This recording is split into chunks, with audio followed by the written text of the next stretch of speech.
Akibat Hizbullah intensifkan serangan di beberapa wilayah Israel pada 11 Januari, situasi dikabarkan menjadi terbalik dan Israel terancam kembali ke zaman batu.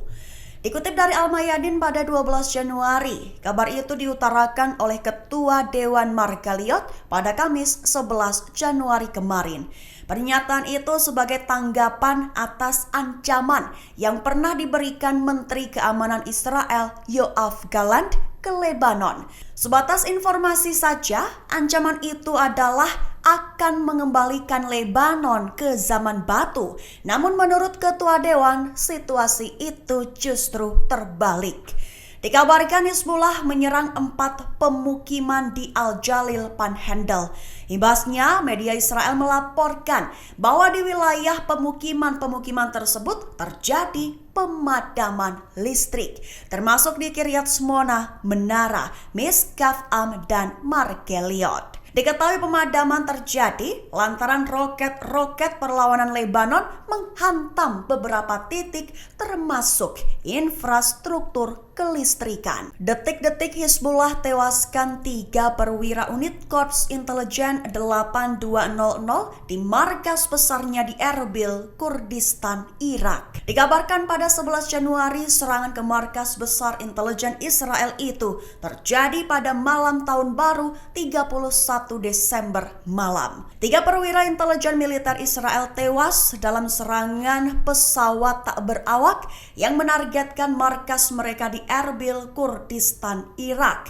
Jerusalem Times melaporkan pada 11 Januari membenarkan laporan sebelumnya yang diterbitkan oleh Al-Mayadin dengan mengutip sumber mengenai insiden tersebut.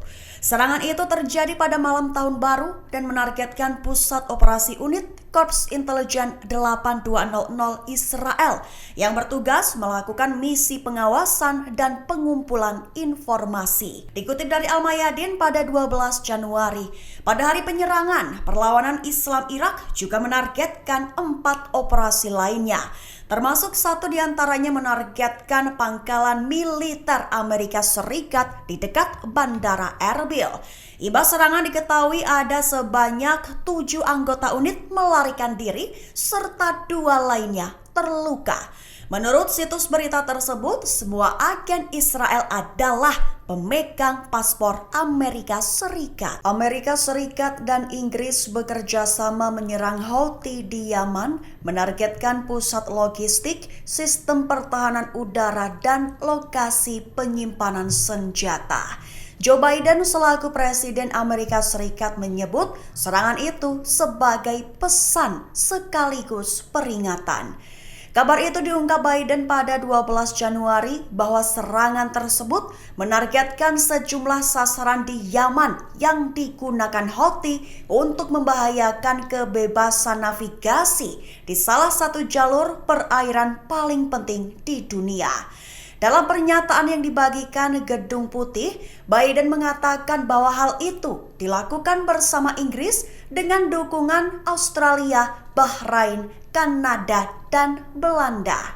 Lanjutnya, serangan itu menjadi pesan bahwa Amerika Serikat dan mitranya tidak akan mentolerir serangan yang membahayakan kebebasan navigasi di salah satu rute komersial paling penting di dunia.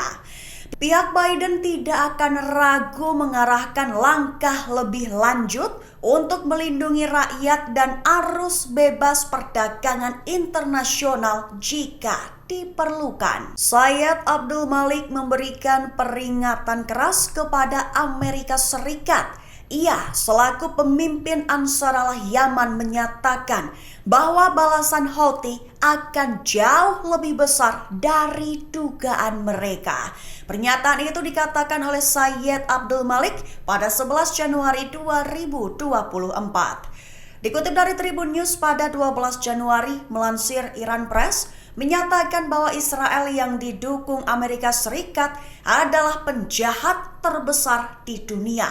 Menurut Syed, siapapun yang bekerja sama dengan Israel untuk melanjutkan kejahatan terhadap Palestina berarti mengabaikan semua etika dan nilai-nilai kemanusiaan. Menurutnya tidak pantas bagi negara Arab manapun untuk bekerja sama dan mendukung Israel untuk melanjutkan kejahatan di Gaza. Sehingga dengan aksi serangan-serangan yang telah dilancarkan, sikap Yaman akan sangat efektif dan berdampak. Sebatas informasi, baru-baru ini Ansarallah Houthi Yaman berhasil menghancurkan 24 drone dan beberapa rudal dari musuh. Sehingga untuk meningkatkan imbas operasi itu, Sayyid Abdul Malik mengatakan balasan terhadap agresi Amerika Serikat akan lebih besar lagi. Penulis situs berita The Hill menyoroti perang Israel-Hamas di jalur Gaza. Ia adalah Avraham Shama, menyebut bahwa Israel Amerika Serikat sudah kalah sejak perang hari pertama. Dikutip dari Al-Mayadin pada 12 Januari, opini dari penulis itu berjudul "Genosida atau tidak, Israel telah kehilangan landasan moral yang tinggi".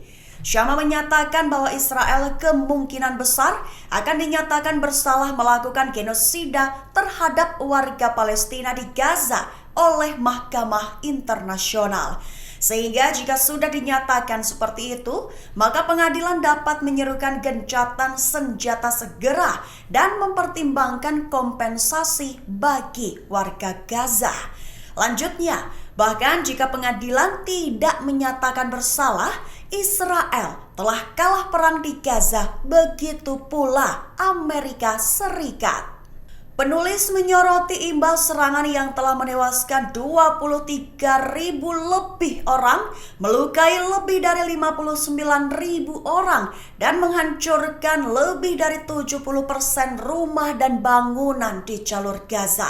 Ia menekankan bahwa jika perang berlanjut, maka Shama mengindikasikan bahwa itu adalah indikator kuat terjadinya genosida, dengan alasan bahwa bahkan jika Israel dibebaskan, mereka sudah kalah perang sejak hari pertama. Oxfam menyebut bahwa jumlah kematian di Gaza melebihi jumlah kematian konflik lainnya di abad ke-21.